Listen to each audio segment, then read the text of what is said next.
皆さん，我们今天要去的是位于和歌山县东北部的高野山。作为纪伊山地的林场与参拜道的一部分，2004年被联合国教科文组织登记为世界遗产。高野山还以悠久的历史、宗教、文化，对日本乃至世界都具有重要意义。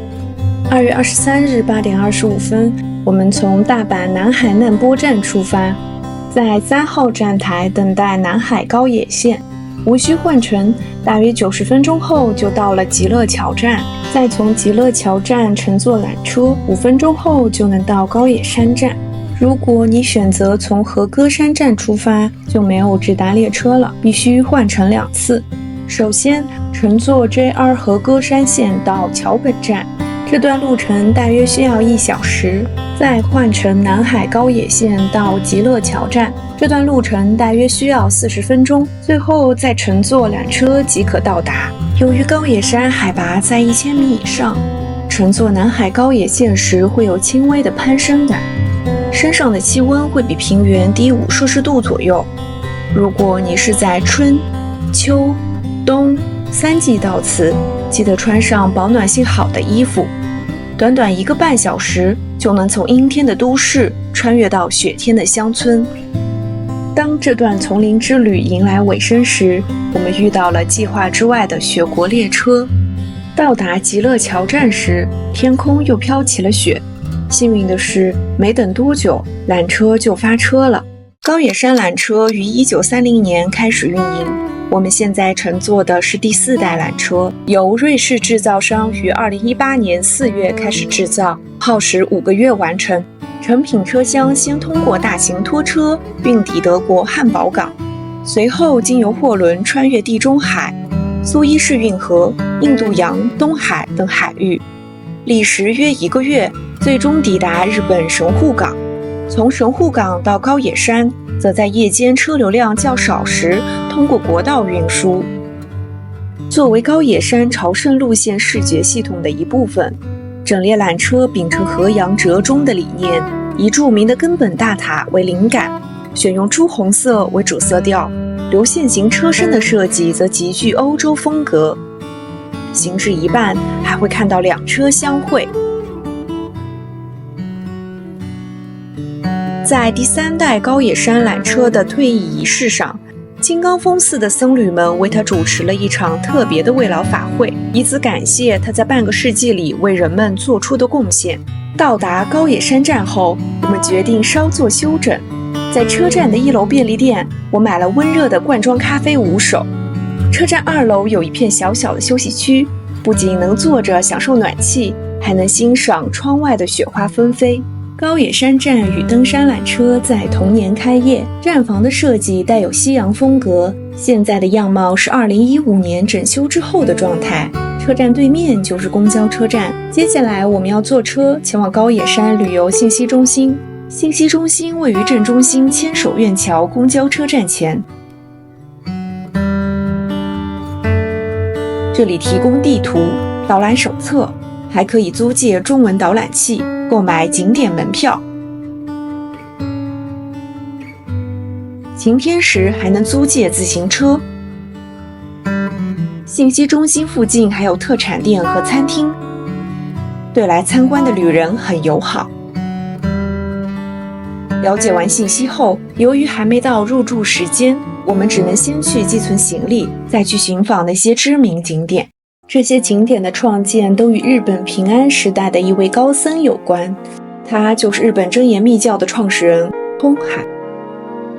空海出生于赞岐国多度郡，父亲左博士是开疆拓土的功臣后裔，母亲阿刀氏则出生于知识分子家庭。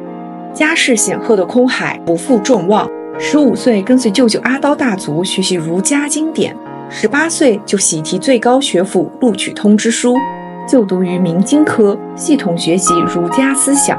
当大部分同学提出毕业后要走上仕途，叛逆青年空海却发出灵魂拷问：古老陈腐的学说还能解决当今的现实问题吗？他逐渐将兴趣转向了佛教，但当时生活在都市的僧侣们大多违背清规戒律，过着堕落的世俗生活。空海对此很不满，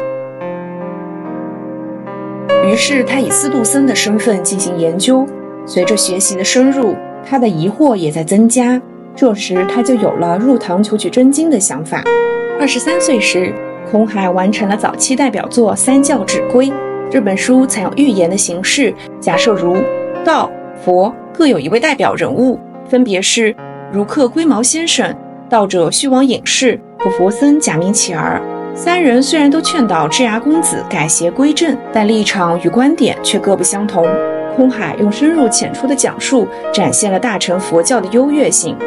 而立之年的空海抓住了公派留学的机会，成为了日本第17次遣唐使团的成员。历经千难万险，使团于804年8月抵达中国福州长溪县，在赤岸镇海口登陆，受到福州观察使的接待。后改走陆路，一路辗转，于当年12月抵达长安。当时的长安佛寺众多，宗派林立，空海一有时间就游览诸寺，访师参学。31岁时，他在青龙寺拜慧果为师。年近60的慧果是金刚密法和胎藏密法的集大成者。由于密教的理论、修持方法在许多方面与汉族的文化传统、伦理习俗不合，慧果将毕生所学悉数交给了空海。空海在接受灌顶后，被授予遍照金刚的法号，正式成为唐密第8祖。半年后，慧果圆寂，空海谨遵师训，准备回国传法。花开2朵，各表一枝。唐会昌年间，武宗灭佛，唐密法脉便已断绝。后虽可见踪迹，但大多零碎不成体系。32岁时，空海带回了全套装备，经文、大曼陀罗、仪轨、法器等。809年，嵯峨天皇组织召开了一场宗教研讨会，空海提出了东密的核心主张——即身成佛。该理念强调了修行者无需经历多世轮回，在现世肉身中即可证悟佛果。其本质是将佛教从解脱学转化为存在论的技术科学。空海以深厚的佛学素养力败诸宗。经过这场辩论，空海声名大振。816年，他获准在高野山开山建寺，建立了东密的修行道场金刚峰寺。这也标志着日本佛教由都市讲经向山林修行的转变。832年，空海因病返回高野山休养。835年，空海于高野山金刚峰寺真言堂圆寂，谥号弘法大师。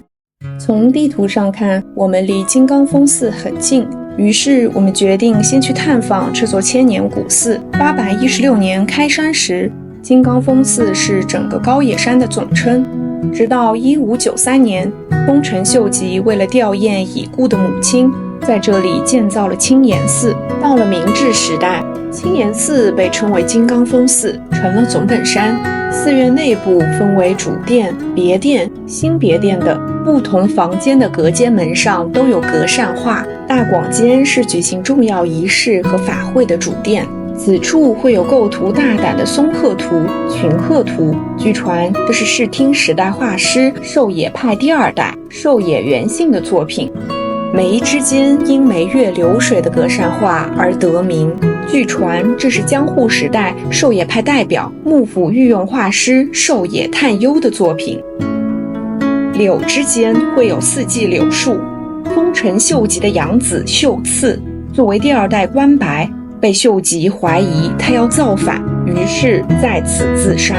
穿过走廊会看到别殿，这里也有制作精良的4季花鸟隔扇画。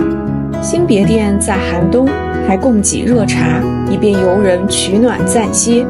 在金刚峰寺里还藏着一处禅意秘境盘龙亭，始建于1984年，是日本最大的枯山水庭院，面积达2340平方米。庭院中白沙上细密的爬纹模拟水流起伏，开采于4国的140块花岗岩被巧妙布置成双龙在云海中游动的样子。庭院更多展现的是禅僧对修行和佛理的体悟。整体布局不追求真实再现自然景观，而是通过静止不变的砂石景观，营造一种超越时间流转的永恒之美，让观者通过冥想与坐禅的方式，对自然产生敬畏，对心性有更多关照，进而认识到宇宙万物皆由心生，世间万物志同而行异，借此对现实中的苦闷遭遇有更多的释怀，最终获得内心的平静与安宁。从金刚峰寺离开，远处高耸的石原上有一座建于1618年的六石之钟，由丰臣秀吉手下勇将福岛正则为祈求父母保佑而建。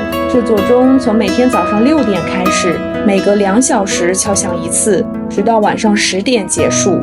高野山的东西走向如卧龙，在龙的腹部有一条小路，名为蛇腹路。顺着这条路向前走，就是坛上伽蓝，是空海在开山时依照师父惠果秘传的曼荼罗、仪轨、建筑图式等建造的寺院聚集区。这片区域以金堂为中心，在金堂左侧的西塔象征着金刚界曼荼罗，而在金堂右侧的根本大塔则象征着胎藏界曼荼罗。顺着小道向前，首先看到的是东塔。这座塔始建于1127年，是一座上圆下方的多宝塔建筑。此塔于1843年被烧毁，1984年才在同一地点进行重建。再向前走，就看到了根本大塔。这是一座高约50米的多宝塔，曾多次毁于大火。现在我们看到的样子是在昭和年间重建的。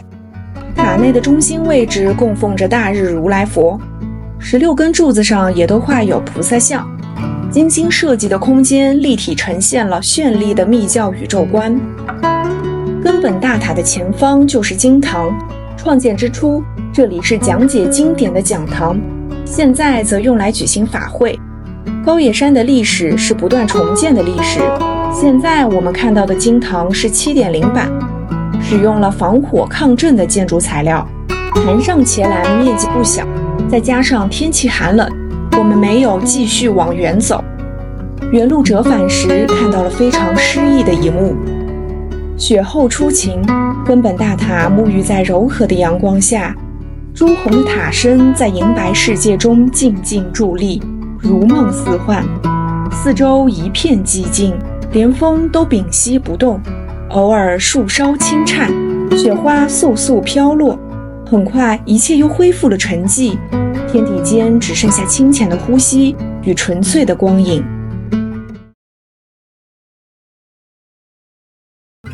在寺庙住一晚是什么样的体验？没想到寺庙里的客房装修的还挺现代化的。有一群人至今仍相信空海没有死，这又是何故？